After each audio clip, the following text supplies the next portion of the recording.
Cool. So welcome everyone to our final webinar event.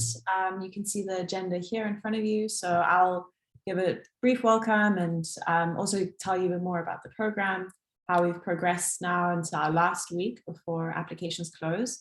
And then we'll have a quick interview with Dennis Beerdsen, one of our talent committee members of Holland in the Valley. And then we'll kick into one of our visa partner, the NAF, and what funding opportunities you have. And then we'll get into your questions.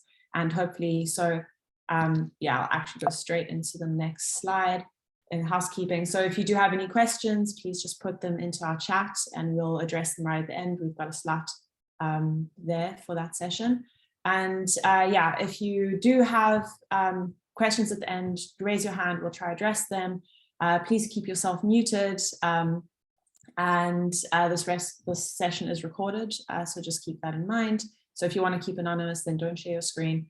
And it would be great right at the end if our question session is a bit more interactive, so you can unmute yourself and we can get a conversation going. All right, so who's here today? So we had 77 students register for this webinar, for our final webinar. Most of you are currently master's students, with a small fraction being graduates and a small fraction being PhD students, and then some others. If you are in the others category, always please email me and I'll try kind of address why you find yourself in that other category. And then it's really nice to see we've got a really nice spread across all the universities today. So welcome across all the Dutch universities that our program is affiliated with. And here you just have, I just wanted to put this slide again, just to give you a quick overview of where we're at in our application stage for our program this year. So we are currently approving your application. So deadlines are until the 15th of November.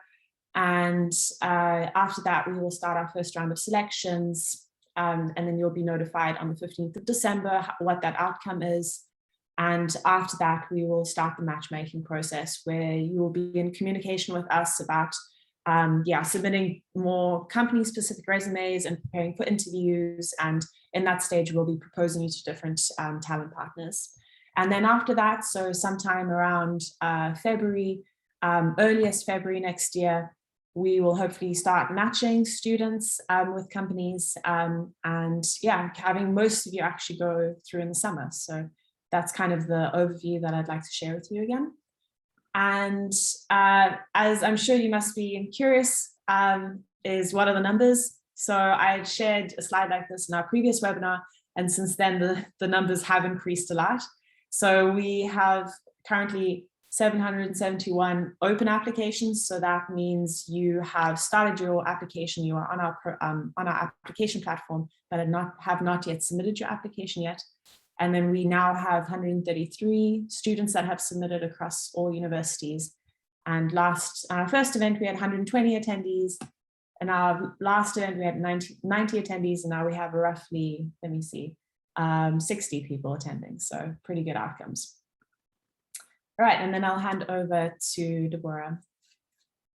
Thank you so much, Michelle, and thank you all for joining. I'm Deborah Vandenbrand. I work at the consulate in San Francisco, and I'm super excited to hopefully meeting you all here, or many of you here in person during your internships in Silicon Valley. During our last session, we basically talked a bit about, do's and don'ts when it came to the motivation letter writing.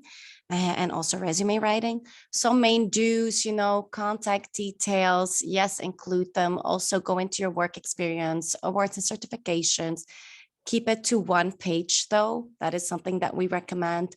Don'ts, we also talked about that, about using your private information that can be, normal in Europe, but not therefore in the US. Then the next slide, we also talked about the motivational letter for the program. At this point, we would ask you to really draft a motivation letter for program admission and not really for a job yet. We will come back to that in due time. Our speaker for today, our special speaker, Michelle, would you mind hitting the slides for me? Thank you. Our speaker for today is Dennis Beerdsen. Dennis Beerdsen is part of the Holland and Valley Talent Committee, and he's also in people and organizational development at Plaid. Dennis is one of the few people that really knows the ins and outs of HR in the Bay Area and also has a Dutch background, so knows perfectly well what the program consists of, what we're looking for, what town partners are looking for. So Dennis, without any further ado, be welcome. Hi, everyone. Super excited to join you today and to chat a little bit about your application process. Thanks for the invite, Deborah and Michelle. Thank you so much, Dennis. So we do have a few questions prepared for you today. First of all, maybe, what do US companies mainly look like in a resume and a motivation letter when they're hiring somebody? And you yourself, how do you handle that process?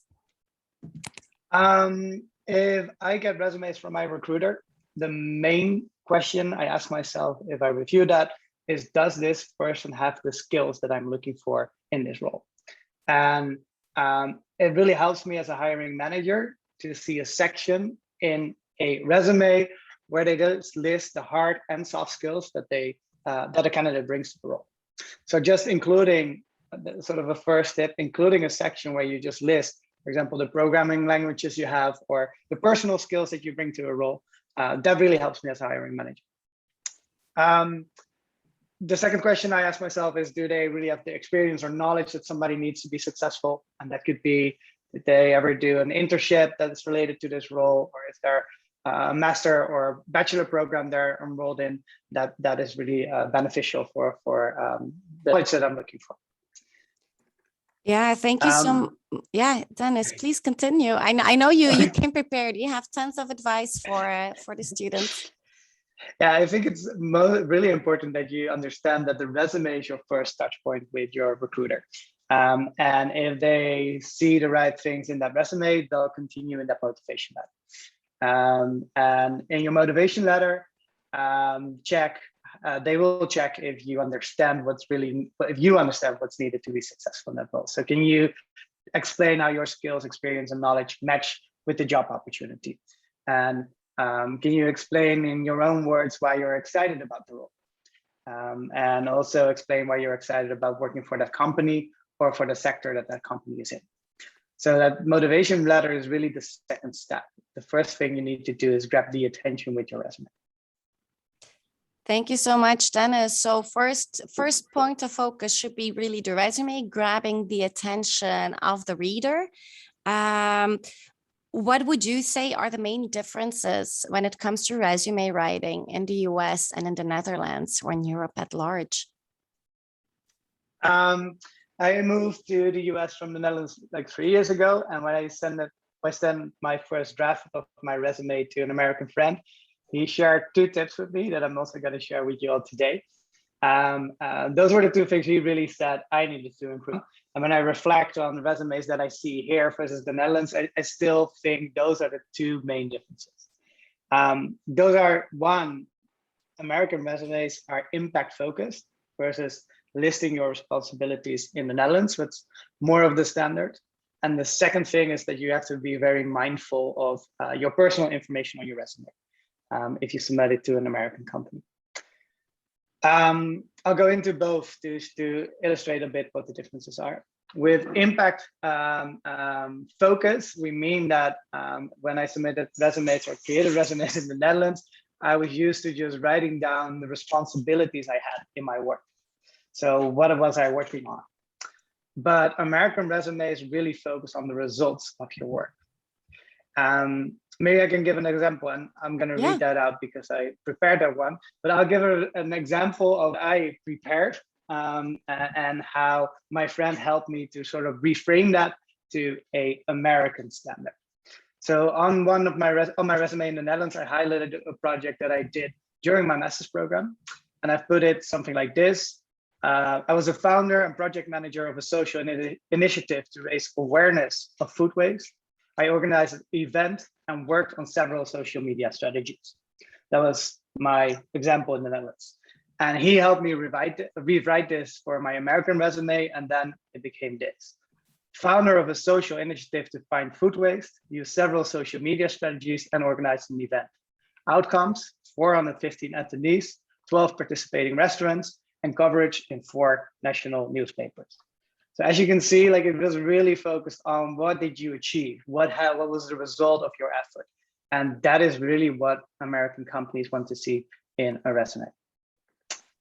On that piece of personal data, you just need to be aware that they are looking at different things in the US here. They want you to remove any personal information that is considered private.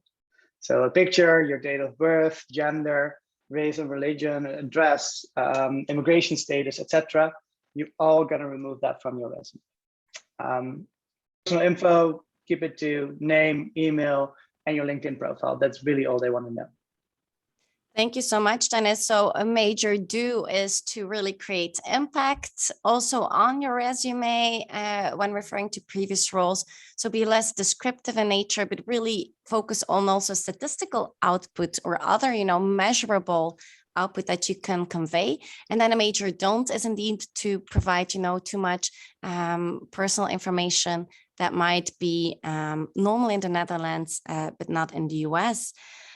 Dennis, could you give the students maybe about 3 tips that they could use when preparing their materials? We're in the last week of the applications, so this could be a really good advice to all of them.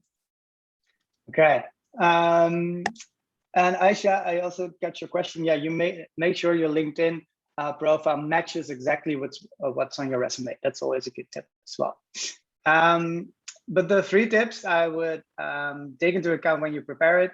First, the one that we just talked about, make it impact focused. So see where you can bring in results, where you can bring in data, and really use that to describe what you've achieved in your roles or in your previous experience. The second one is that I always love if I get a resume that includes a personal summary. It's a personal summary really means a short kickoff of your resume. Let's say max 4 to 5 sentences where you explain who you are, what your key skills are, and what you're looking for in a role. And as a recruiter and hiring manager, this is super helpful to just get a quick overview of who I'm looking at. The third tip is, let's say, channel your inner designer. And the key message there is it really matters how the layout and the design of your resume looks like for Silicon Valley startups. A simple and clean format can really help you to stand out and to make sure that you present your content in a good way. If you're not a PowerPoint or InDesign wizard, there are many websites out there where you can just copy a free format and you can just use that. But it really helps to make sure that your layout and design looks clean and good. And I know these were 3 tips, but I'll give you one bonus tip.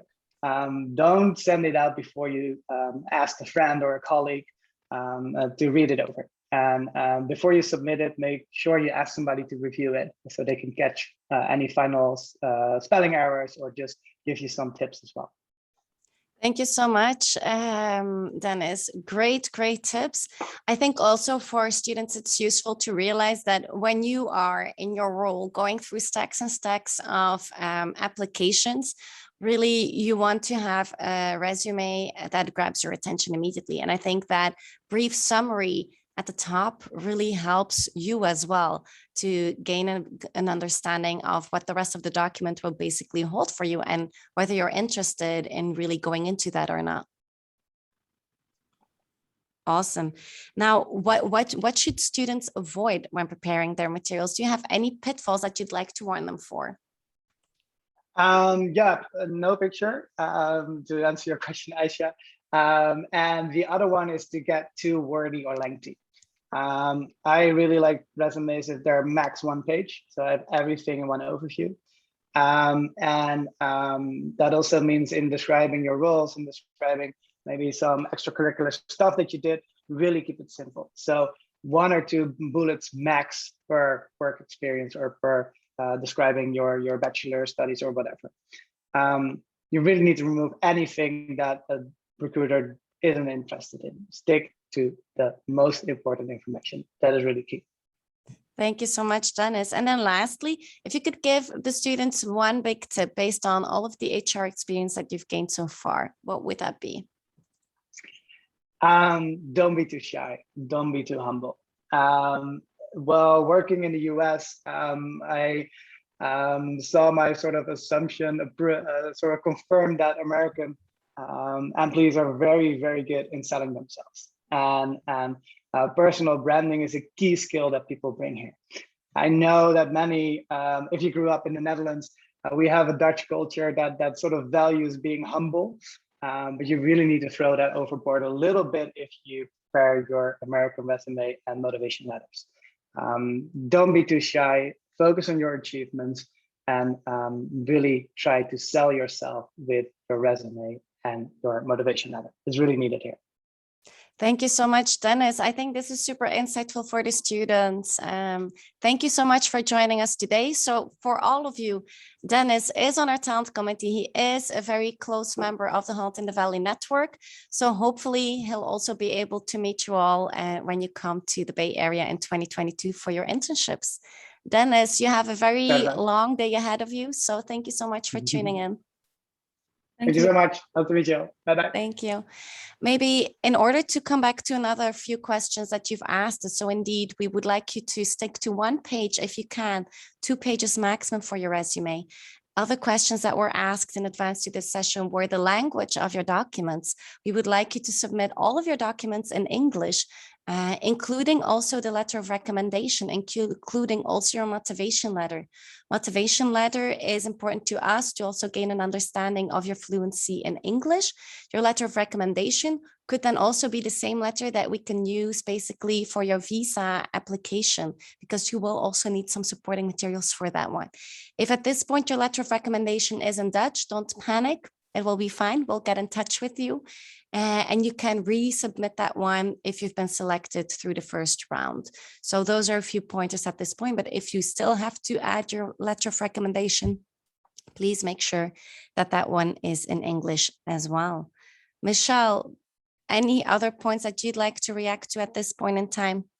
No, I think that was really well covered, Dennis. Thank you so much. I think that'll really help the students as well to give a better overview of what they need to focus on. And I think without further ado, let's get into more the costs and the funding and into the next section. Great. Maybe at this point, if any other students have any other questions for Dennis, feel free to drop them in the chat and we can also ask them to Dennis after and get back to you. I see other questions that are reaching us right now that are basically more about the application procedure. So Dennis will have you get back to the rest of your day at this point. Thank you so much. A few questions have reached us in terms of the costs involved basically with the program. And indeed, we have a breakdown prepared for you today as well. There are a few costs involved with the program. First of all, is the visa cost and also the processing fee in order to gain your visa. In total, depending on the length of your internship, different fees are bound to basically the visa fee. But in total, it should not exceed the total package about $2,500. That's a lot of money. I realize that. The good news is that we as a program ask our talent partners to cover this fee. So you as a student would not be required to pay this cost out of own pocket. Our visa partner, NAF, they basically help us with the visa applications.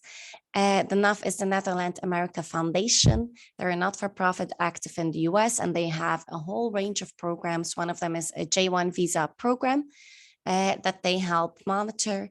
When we do the visa application through them, which is what we as a program, that's basically our modus of work. They will basically also cover the health insurance of in most of the cases. So basically you would get a full package, including visa cost and health insurance that would be all charged basically to the talent partner in mutual agreement with them. And we as a program vouch for that. Then pre-interview, there are a few costs that you as a candidate would be required to pay for. So that this could be something that you could start budgeting for right now. It would be a CVIS fee. That is basically a fee that you pay to the US authorities in order to have all of your paperwork submitted in due time. That's about $220 at this point in time. You will also be asked to pay an appointment fee for your appointments at the US consulate in Amsterdam. That would be about $160. And then you would also need, to have a valid passport. So if you haven't requested one yet, that will come with a few charges as well. And then also picture fees. In total, you should be around $450 in total for this entire package. It should not exceed this at any point in time. Pre-arrival, you will also have to budget a bit for that. Basically, your first month of rent. Upon arriving, basically, before you can sign a lease, you will be asked to pay your first month rent and also a deposit fee. And the deposit is very often the same amount as your first month rent. So depending on the type of room that you're looking for, this could add up easily. And then you would also be, required to book return flights. So in total, this is a more pricey package. For those students who have, limited financials right now at their disposal, we can work with you to find financial assistance. And one of the great programs that we would like to highlight here today is a program by the NAF, which is called the Dutch to USA Dekker Paget Internship Program. And this is a highly competitive, highly selective program that really focuses on funding those students that need the funding most. So it really focuses on minority students and on economically disadvantaged students to mainly give you that extra push. So you basically can cover everything that's in that third category ahead of time. The deadline, the next deadline for this program is on March 31st. You can find information on application on our website, and you can also reach out to us with further questions on this program. Next slide, Michelle. So basically, the NAF we work with together both for the J1 visa programs, and then we have a special agreement with them that they will award scholarships for the special funding to a few of our internships in the Valley candidates for 2022. Next slide, Michelle. Thank you. So basically the level of the award is based on the average cost of living where you will be. So in this case, Silicon Valley, and also on, what type of financial support your host company will offer you. We have made agreements with our host companies to pay minimally $3,000 a month. Very often the number is higher than that in order to make sure that you can survive comfortably here in the Bay Area. The grant will offer a contribution towards cost of visa and visa filing fees. So basically that also relieves the host company at that point in time, the cost of health insurance, but then also travel costs and cost of living. And that maximum aggregate for travel costs and cost of living will be at $7,400. And it is also possible to request in advance. And the selection procedure for this program is basically submitting everything in timely order. I would recommend you to do that as soon as you can. And then upon positive review, you will be invited for an interview. We also ask that in your cover email that you state that you are also applying for the internships in the Valley program. So they have clear that you're also a participant of this program. I think that's it for this program at this point in time. Michelle, any other points? Oh yeah, sorry, I'm going too fast. We did have another breakdown prepared for you. The requirements for this program are that you're registered as a full-time student as a Dutch university, that your internship is approved by your university with or without credits, that you know English pretty well, that you're plus 18 years old, that you're minimally a second-year student. We require you to be a master's level or higher, that you have a confirmed internship opportunity or that you're looking for an internship being a candidate of our program. This should be tackled for you. Your internship should comply with the J1 visa requirements. Your study results should be sufficient for our program. That means a minimum GPA of 7. So basically all of these you've checked by applying for our program, except for one, that is insufficient financial resources to fund your internship single-handedly. And they will also ask you to provide a few financial details for that. Then criteria basically that they look for is your motivation to do an internship in the US, your proactive mindset and resilience. So again, very similar to our program. There should be a connection to the field of study, the content of your internship and your future plans. So they want to see some of your ambition. And then, your communication skills, leadership potential, study results, extracurricular activities, and then whether the funding is needed. So all in all, I would really advise you all to make use of this opportunity and submit your application as soon as you can. All right, so I hope that clarifies more things about the visa costs and the funding opportunities that we offer you. And as you know, with this webinar, we had a Google form for you to fill out if you had any questions still remaining for us. So we will kick off with those. We have 15 questions in total. So without further ado, I think I'll kick right into it. And I think I've been busy answering questions in the chat, but some of them will be answered amongst these 15 as well. And then we still have the open section as well, where we can have a more interactive session. All right, so the first question was, how big are the chances of non-Dutch and non-European applicants for the matching processes? So we are planning on having a very even spread. So it should be around 50-50 between Dutch and non-Dutch essentially. But as I said, that's only a guideline. We won't discourage if we have a dominant international group, then it won't be disfavored. And 26 is only a minimum that we've committed to match for next year. So we are planning to potentially match much more. So, but that gives you a bit of an overview. All right, so in the next question. Yes, are there any internship options for a research master psychology student? That's a very good question.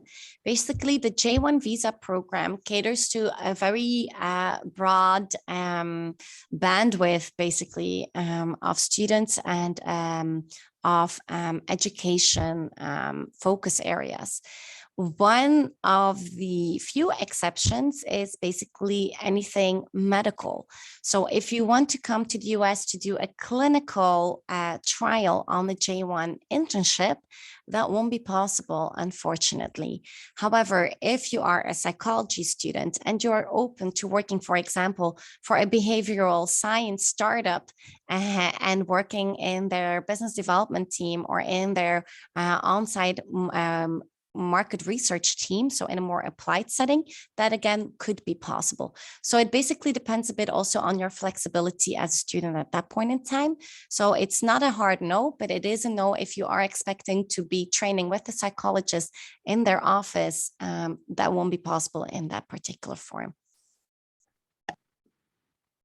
Next question is, should we aim the motivational letter at getting accepted into the program or more generally at convincing Silicon Valley companies why we would be a good fit? So the motivational letter should more be targeted to why you want to be part of the program, but we also do want to have an idea of what kind of companies you would like to do your internship at. So you will have to be giving your preferences in that motivational letter anyway, but the target should be being accepted into the program and why we would want to have you as part of our sub-selection initially to start the matching process. The next question. What is the perfect referral letter and are multiple increasing your chances? Also a good question. So first of all, referral letters, if possible, we would like to receive them in English. We have a minimum of one letter and we will have a look at the first one that is submitted. We won't read through the second one yet during the very first stage of the selection procedure. But if you want to submit more, you can. Please, if you submit them on our application platform, submit them in one PDF. So both of them combined as one single file. Now, there is not really a perfect referral letter as such, but there are a few pointers that you might want to give your professor or previous employer or anybody that you've basically asked to vouch for your qualities as an intern.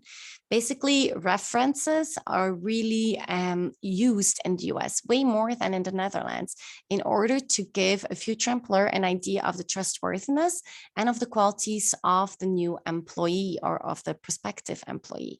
In this particular case, we would really want you to ask your professors or whoever it is that you're asking to include some insight into who you are, for example, in the classroom, how you have performed, for example, on group assignments, how you work together in a team, if you have a proactive mindset, if you have gained any international experience, how you stand out in their regards. So those are a bit the qualities that we are looking for in order to be conveyed in that letter. I hope that this helps a tiny bit. I also realize that you can't force your professor to write down exactly what it is that you would like them to write down. So don't worry too much if your recommendation letter is a bit general. Okay, we will look mainly at your resume and at your motivation letter, and the referral letter will be the third step of your application that we will look at. Michelle, back to you. All right, so the next question is, I think, for you. Yeah, definitely. Next to interview fees for the visa, do you also have to pay a fee to Internships in the Valley for arranging the matching? No. We are doing this as a service to you and to the VSNU network. So we won't be charging you for anything as a program. The only costs that we require you to make are your housing, are your flights, are the CVIS fee, and are the appointment fee at the US consulate. We as a program won't ask you for any other contributions. The only other financial contributions that you might be asked to do voluntarily then is once you're here and you would like to join us on little outings, and we would like to split costs maybe on a dinner party, something like that, but we as a program will also put in funds for that as well. So no, matchmaking is part of the service that we offer as a program. But good question. So the next question is, I am a non-EU student. Does spending 3 months in USA affect my visa in the Netherlands? So this question is a tricky one. It is out of our scope, unfortunately, of what we know, what will be allowed and what won't be. So our best advice is to go to the international office of your university and ask them there what they recommend you do. Then the next question. How are the supporting documents weighted? So resume, motivation letter, and grades. So first of all, in our application module, we will just look if you have answered all of the questions, if you have the minimum GPA of 7, if you have problems with the GPA, email us so we can make a log of that, right? So we basically look if you qualify for the program overall, if you're a master's student or a PhD student or recently graduated. So we just try to take those general boxes. Then the next step is that we will look at your resume, and your resume will be the most important aspect basically for us, because this will also be the aspect that future employers will look at very firstly. So this is definitely the most important document that you will submit. Secondly, the motivation letter. I really like reading motivation letters. And I think that they can give away a lot about prospective candidates. And I know that a few people in our talent committee also really love reading them as well. And this is also a personal taste, but also a lot of employers still really look at those as well. So those will be the second one. And then thirdly, it will be the letter of recommendation. Now, overall, we look at your overall picture as a student, the international experience that you've gained maybe already, the extracurricular activities that you have, your research skills, maybe past employment details that you can provide us with. We also look at academic merit, but that can be a multitude of things. If your grades are not the highest, but you, for example, have gathered a lot of skills that are really applicable to the US market, then, you know, we can make a case for that as well. So it's not only about academic merit, it's more about the skills that you've gathered throughout the entire process. Michelle. So the next question is, how many spots are there and how many applicants are there currently? So in the previous slide, I'll answer the second point first. We have roughly 700 applicants, or closer to 800 actually, and 130 submitted. And how many spots are there? So we, as we've mentioned a couple of times now, we are aiming, we've committed to matching a minimum of 26 students in total. That's only a minimum promise that we've made to the universities and yeah, our program coordinators. But we are hoping to match more students, so go 26 and beyond. It will depend on how the world looks next year, of course, and how, yeah, the conversation goes with our future talent partners. But 26 is the minimum for now.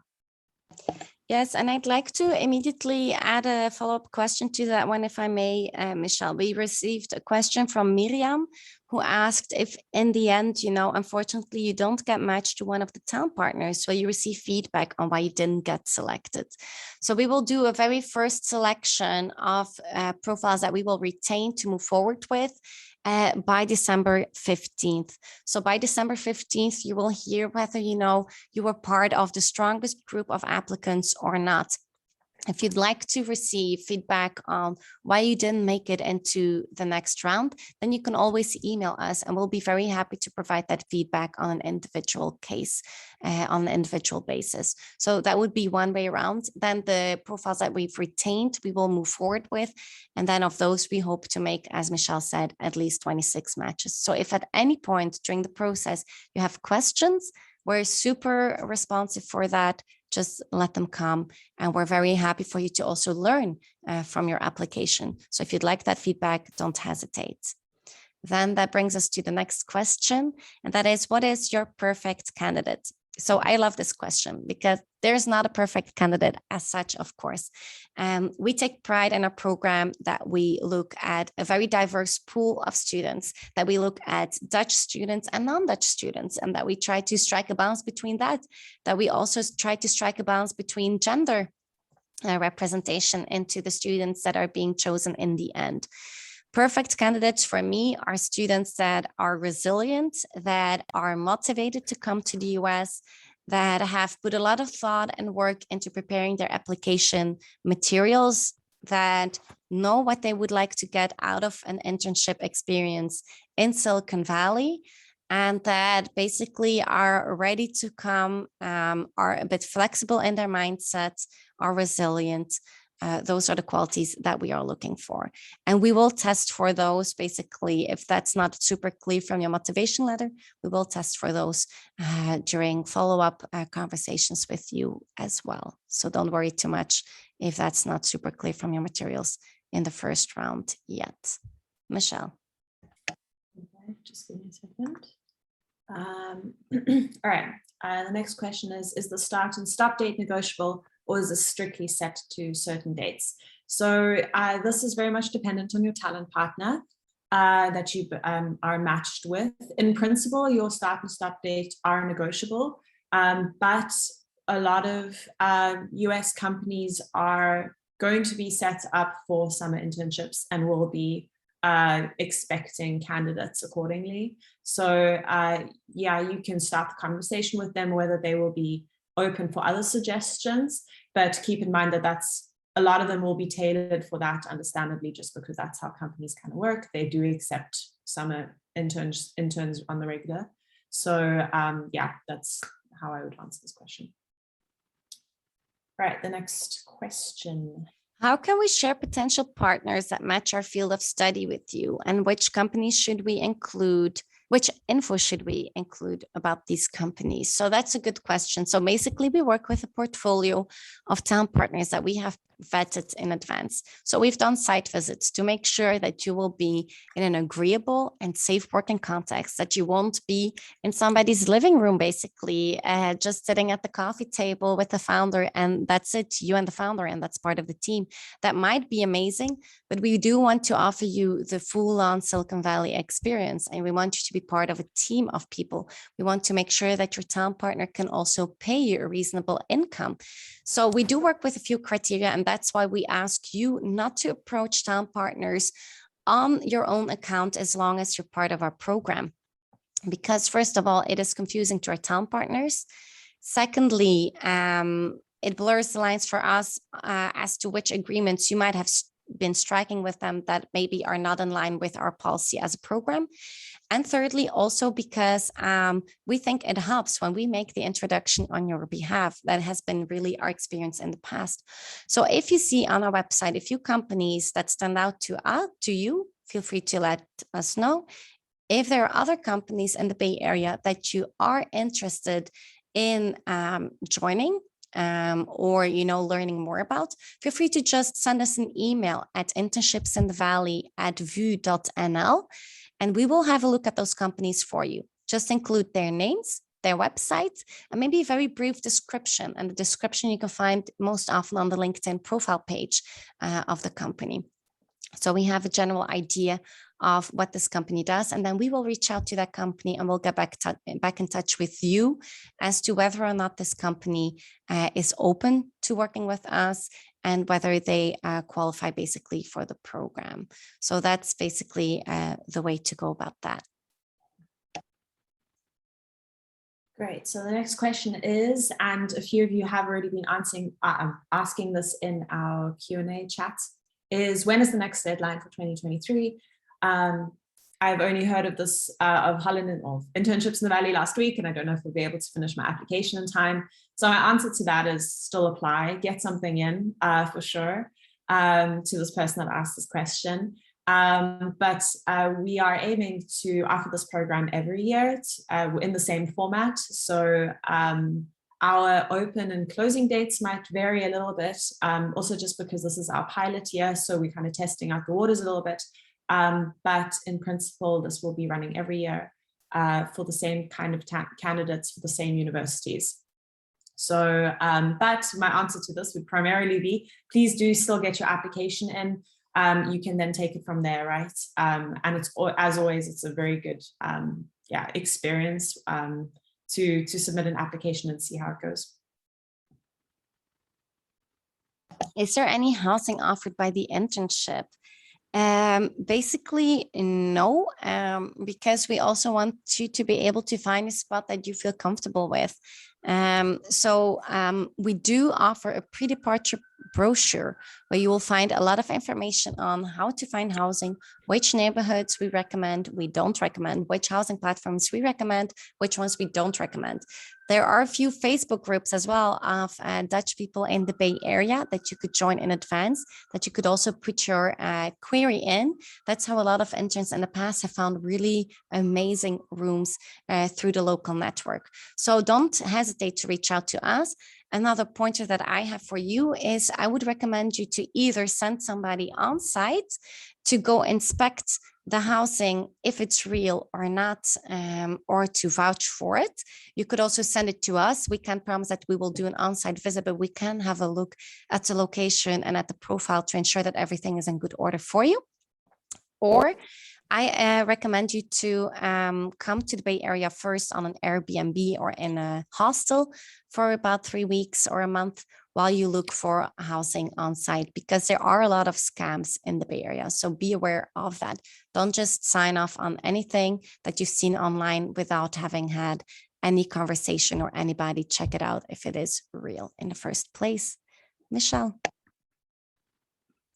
All right, and then our second to last question is, from what moment on would it realistically be possible to start an internship, and what is the typical internship duration? So realistically, we are looking at matching candidates for internship start dates earliest in February, just because there's quite a lot of visa application processes and stuff take time. And we're heading into kind of the holiday season over December, so we can't expect too much to happen then. So yeah, I repeat, so from February onwards, we're looking to match, and then, Deborah, correct me if I'm wrong, later September, October to match. Yeah, indeed. Exactly. Okay, perfect. And then what is the typical internship duration is it'll be, we're expecting mostly summer internships. So those will be around 3 months, 8 weeks. So that's, but obviously it can sway in either direction, depending on what your talent partner is and what kind of position you're looking for as well. Indeed. And then a minimal internship duration, that question was asked, is 3 weeks for the J1 visa requirements. We as a program really want you to stay for a month or longer if you're open to that, in order to actually also experience Silicon Valley on site.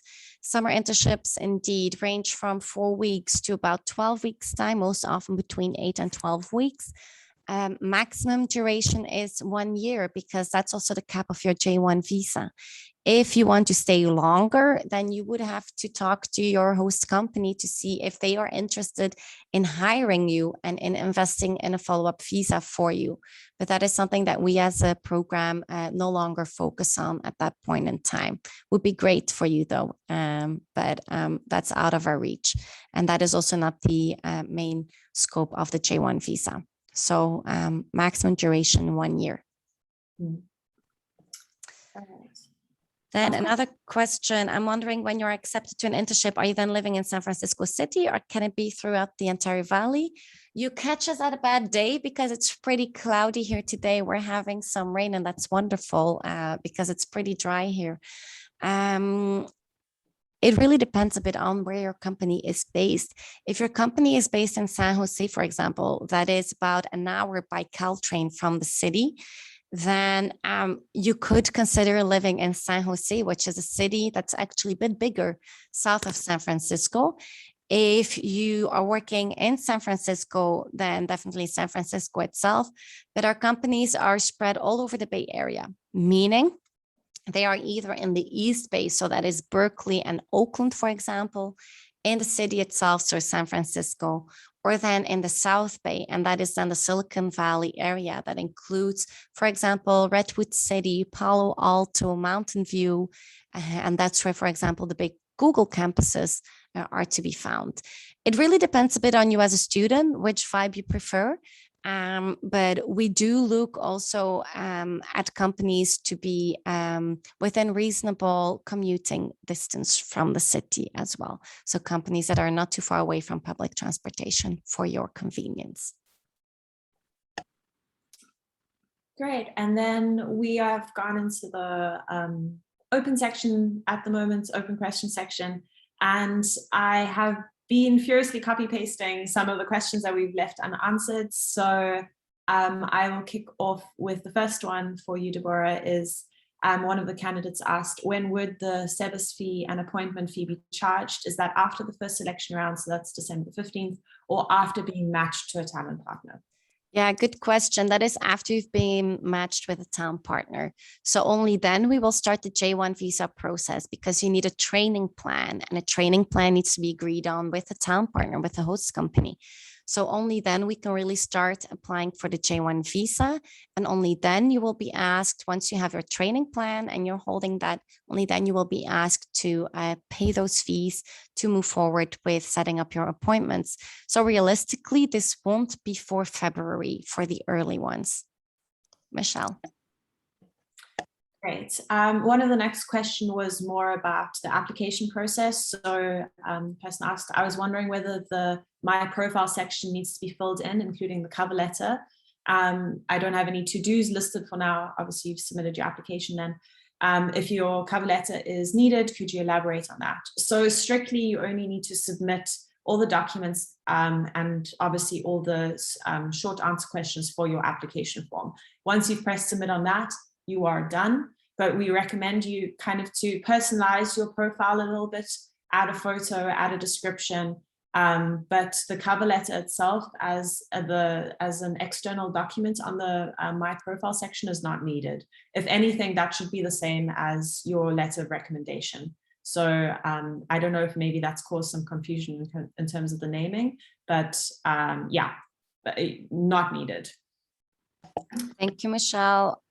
Two other questions that I see popping up that are also about the application form is one, when listing the 6 skills in the application form, is it also a good idea to argue why they set you apart? This question was asked by Larissa.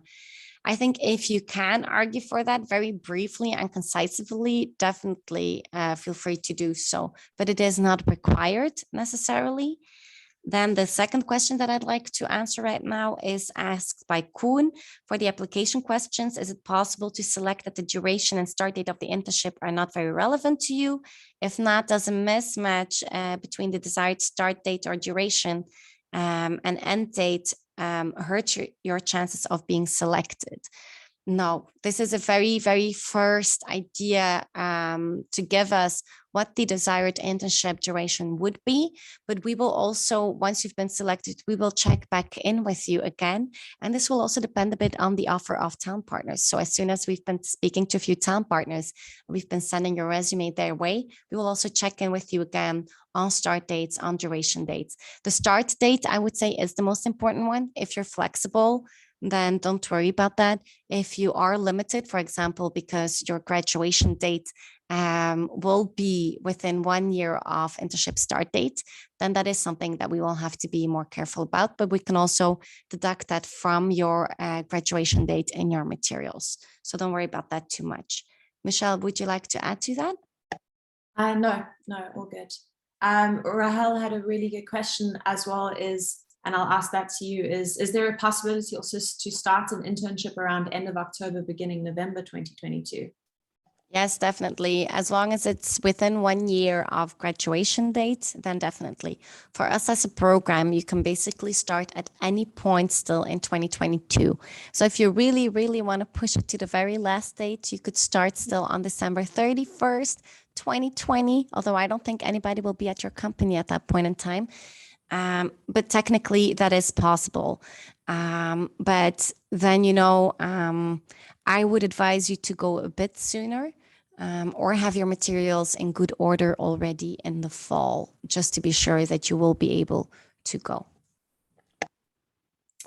All right, and then one other question was, could a fellow student colleague write a recommendation letter for me? The professor I initially approached seems very busy for the last month and is probably not able to write it in time. If they can vouch for your character, for how you work as a person, and has some experience with you, then I don't see why not.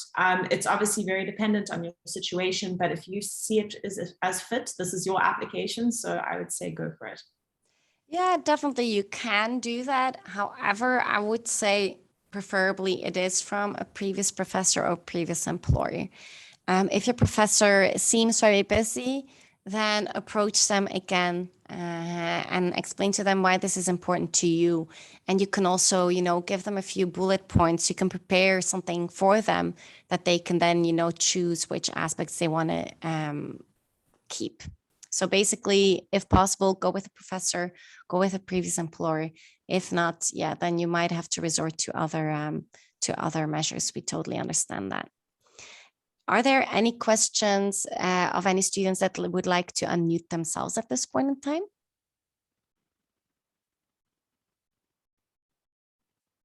No? Then we will continue with the ones in the chat.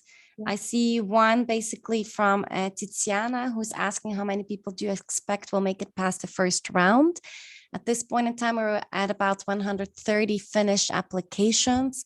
Last edition, so that was 2020, we were working with about 100 students profiles that we were consulting on a very frequent basis. So depending on whether all of you qualify, I assume that we will retain again about 100 students during this very first selection. It might be a bit less, it might be about 80, and then we will start moving forward with those. And then again, we commit to placing minimally 26 of those, but we are really hopeful and positive that we can place more of you. Then there was another question that I'll address to you is from someone is, if you would like to propose a new talent partner, should you already know about the company now if you're selected, or could you suggest the company later on? Either way, you can suggest it to us at any point in time. So don't worry about that too much at this point in time. You can send us an email at any point to list those companies, and we'll definitely look at that. I also see another question that has been popping up a few times also in the past via email. That means, is it possible for you as a J1 candidate to bring dependents, being a spouse or children with you on your visa? Yes, the answer is yes, but no, they won't be on the J1 visa. So you as the candidate will be awarded the J1 visa if you are eligible and if you basically comply with all of the regulations. And then either at the same time as when your J1 visa is handed over to you, your spouse or your dependents can be issued a J2 visa, or that can be after you have received your J1 visa. A J2 visa is specifically catered to dependents of a J1. And on a J2 visa, it should also be possible for your spouse to apply for work authorization in the US and to look for a job as well. So just be aware, yes, you could bring dependents with you, but they would need to go through another visa procedure that is linked to your application. There was also a related question, I thought I'd bring it up now, from Mike, is can previous visas such as Russian, Saudi Arabia visas in your passport cause troubles at immigration? Sorry, can you repeat that again? Sorry, that was a bit of a mess. Can previous visas in your passport cause troubles at immigration? Is that something we would answer at a later stage? Yeah, probably this would be something that we reach out to us maybe with a question via email. This would also be something that basically the US authorities would need to assess. So we as the Dutch government can't really say anything to that aspect at this point in time. I think it would depend on which types of visa you've been on before, and also whether you've, always done everything within the terms of the regulations, whether you've paid your taxes and all of that. I think those are a few pointers that I could give you at this point in time. Usually, in my experience, it is pretty rare that previous visa have caused trouble for J1 applicants, but it is really on an individual case. So send us an email with that question. Yeah. Then there was another question. Could the internship be somehow matched with the goals of a PhD student's project? And in principle, no, but again, it depends on the company. So if you have something in mind, what I'd recommend is just to make that very clear in your application. So we have an idea of what you have in mind for this internship, and then we can have a look at if there's a company that matches that or would be open to that, and then we can take it from there. I don't know if you have anything to add. No. That's exactly how I would have answered it as well. I also see another question from a student whose name I know really well, Levi Cook. Happy that you're here today. I recognize your name from the 2020 selection. Indeed, you got pretty far in talking to companies, and then unfortunately the pandemic hit. Very happy to see you here today again. Yes, we can take that up again for you. So just send us an email. Let's see if you can still qualify to be part of the J1 program at this point in time. If so, submit your materials on the website, and we will also do cross-check with the previous candidates from the previous round to make sure that you roll over to this year's selection. So that's one. Two, we can already start reaching out to the company that you're in touch with at that point in time as well. For the other candidates that are listening, don't worry. This will be additional placements. So these former students won't be making it extra hard for your application. So Levi, definitely send us an email and submit your materials. We'll be happy to look into that for you. Then Federica is asking a question, do we have a salary during the internship? Yes, you do. We ask our town partners to pay you minimally $3,000 a month as an income, and very often these are higher. We try to negotiate a very good fee for you, but then ultimately it's also up to you during the last stage of your interviewing process with the company to agree on a salary as well. Michelle, any other questions? No, I was just putting in the chat. If you do have a question that's kind of slipped through the cracks, because it is quite hard to kind of scroll up constantly, then just copy paste it again at the bottom and then we can address it. or unmute yourself, because we are going to be wrapping up the session pretty soon. So if you do still have a question that you'd really like to have answered, then this is your chance. So I see Savas. Yeah, exactly. So I have a question. I open my camera. I don't know if you see me or not. Yes.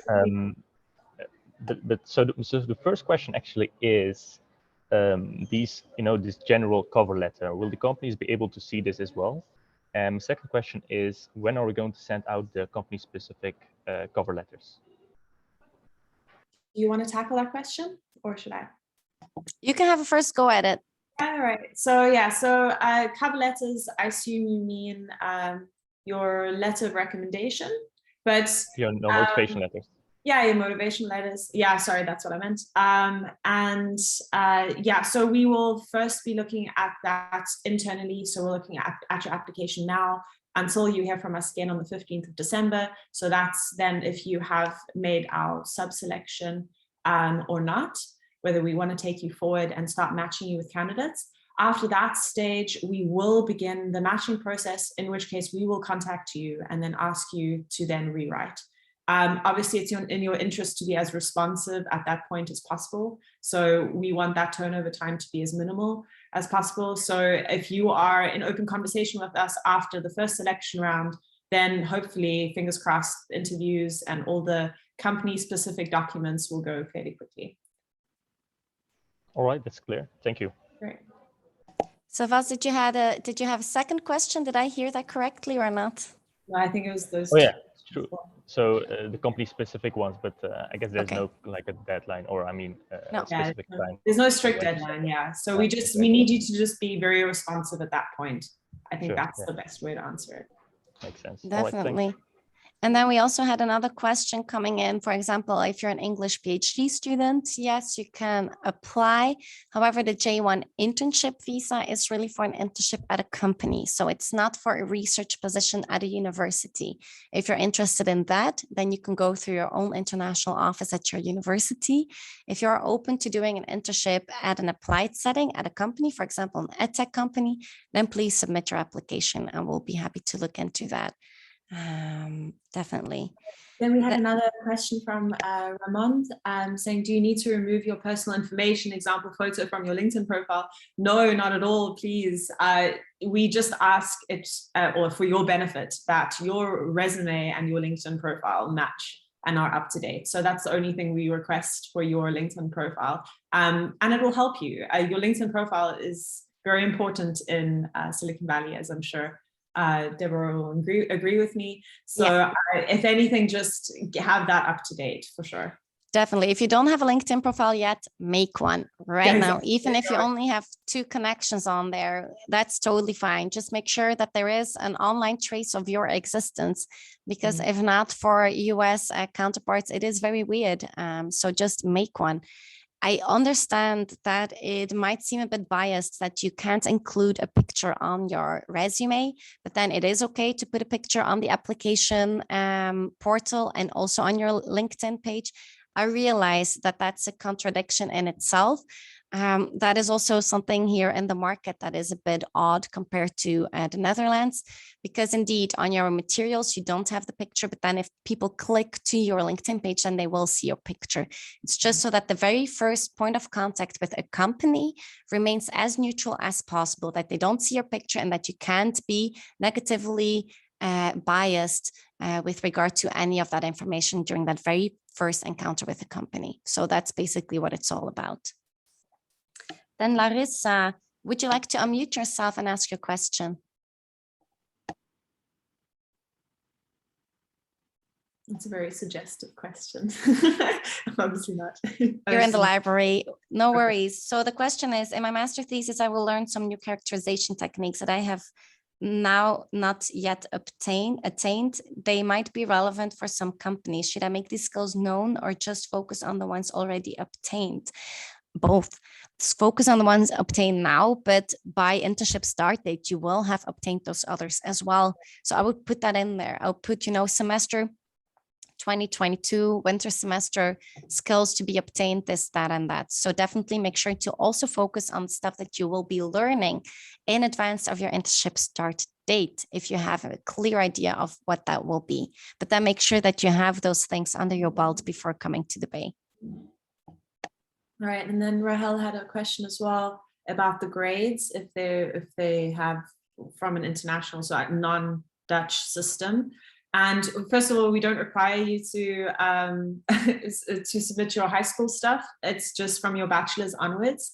And I think we'll take it up on faith that you do it, that you convert it correctly. There are some guidelines that I'm also aware of, but I think it becomes quite obvious if you just attach the international transcript anyway. But yeah, it's one of the drop-down select lists. Convert it as fairly as you can. But I think it becomes quite clear whether if you have the minimum or not. And I'd like to revisit one question of Mike with regard to the previous visa. Now I see it here in the chat, and it includes indeed traveling to a few countries that might be sensitive to US officials. It will have to be determined on a case-by-case status. So feel free to send us your question, and we can also check in with the US authorities in advance if you'd like that. But that will be on a case-by-case status. All right, and then I think we'll take one or two more questions if anyone wants to unmute themselves. Otherwise, we'll wrap up the session.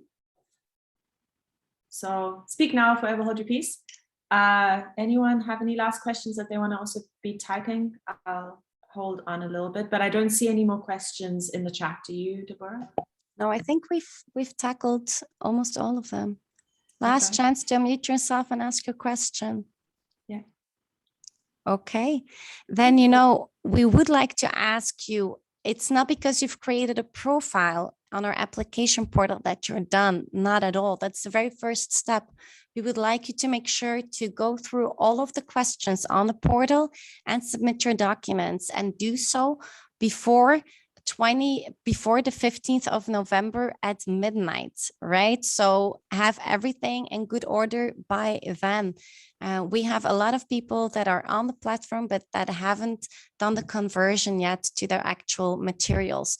So let it be clear, it's not because you're on the platform that you will roll over to the selection. You can only roll over once we have received all of your information. So definitely let that be your chore for the week in order to invest in your internship in the Bay Area. Michelle, any last words on your end?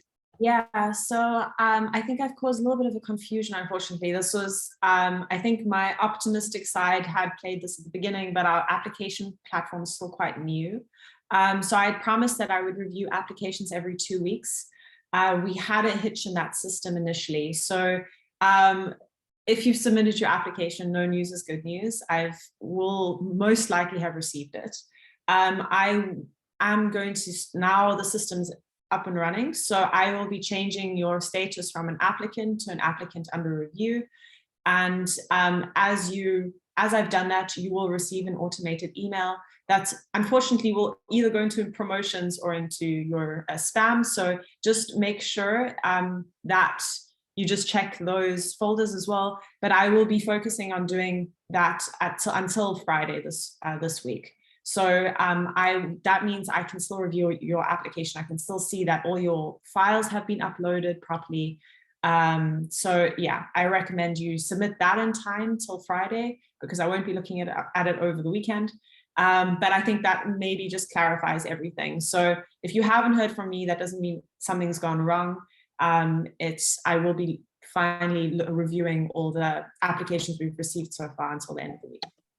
Yeah, and in case of any questions, just send us an email. Feel free to do that. We're always happy to hear from you. We're very happy to see you all here today. We're very thankful for all of the materials that we've received so far, and we're looking forward to seeing you all very soon in the Bay Area.